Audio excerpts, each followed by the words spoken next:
This is Kevin, Gamertag Master, bringing you part 16 of my Stuntman Ignition Let's Play. Here I'm in the 5th scene of the movie Aftershock, and I'm going to be in my second least favorite vehicle in the game. My least favorite one is in the James Bond movie, and we should be getting to that one fairly soon, and I'll let you know how much I hate that car when I get in it.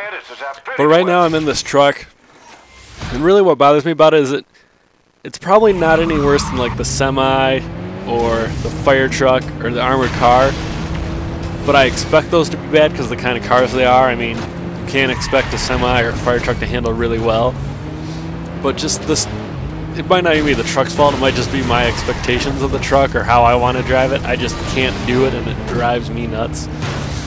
So it really frustrates me as a vehicle to drive, and I always get frustrated on this level.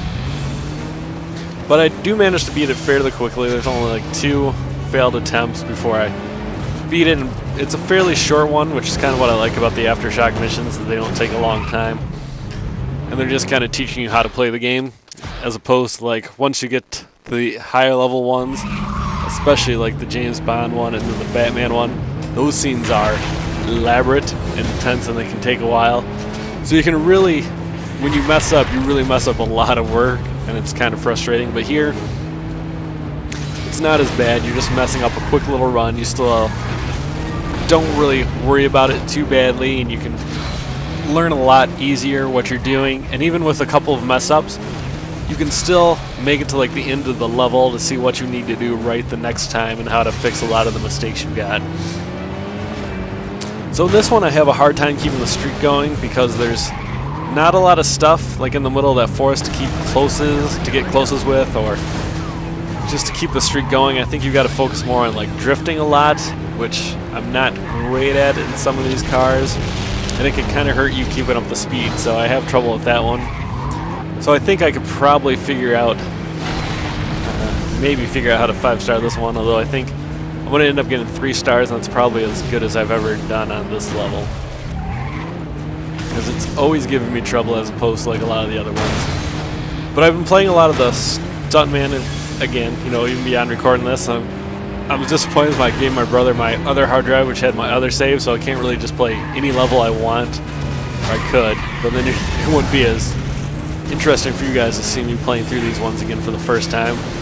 So I've been kind of going through ones I've already beaten and just getting higher stars, which I'm going to need to open up the Batman movie before I finish the James Bond movie, unless I do exceedingly well in the James Bond movie, which I don't expect given my past performance on those levels.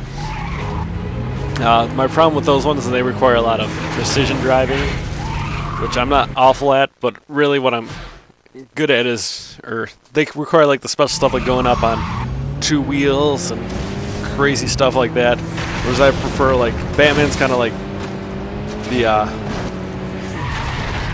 Strike Force Omega, where you just gotta get close to explosions. There's lots of crazy shit going on, and you have to drive well, but it doesn't require you pulling off all kinds of really fancy tricks. Just good driving and staying in the main focus of where the game wants you to be. So for me, I don't know if other people have more trouble with the Bond one. For me, or more trouble with the Batman one, but for me, the Bond movie is definitely the hardest one, so it's kind of surprising it's not like the last level in my eyes. But here I've got a pretty good streak going on this one. Here you can see the 6 points that I missed the close. I think I was just getting frustrated with it, and I didn't want to drag everything out. I just kind of wanted to get a good run in and finish this one. Because, you know, trying to get the 5 stars and stringing everything together is worthwhile, but sometimes it just kind of makes you do stupid stuff that costs you from being able to finish the actual scene in time, and makes you go off course and put yourself in situations to definitely lose what you're trying to do. So here I'm flying all over the place after bumping through those cars, which is always tough when you go through something and then they expect you to do some kind of precision driving that needs you to get somewhere quickly, because you're just not in position to do it.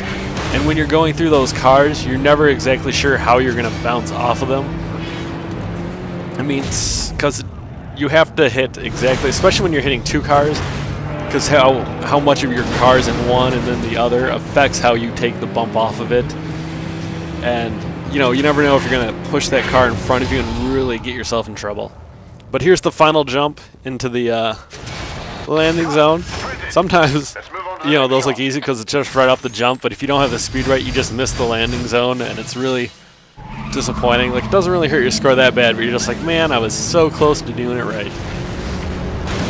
So coming up in the next video, I'll have the last scene of Aftershock in the trailer, and then we'll get to see me try and be James Bond driving a car. So hopefully those will be up fairly soon, and I hope you enjoyed. Have a good day.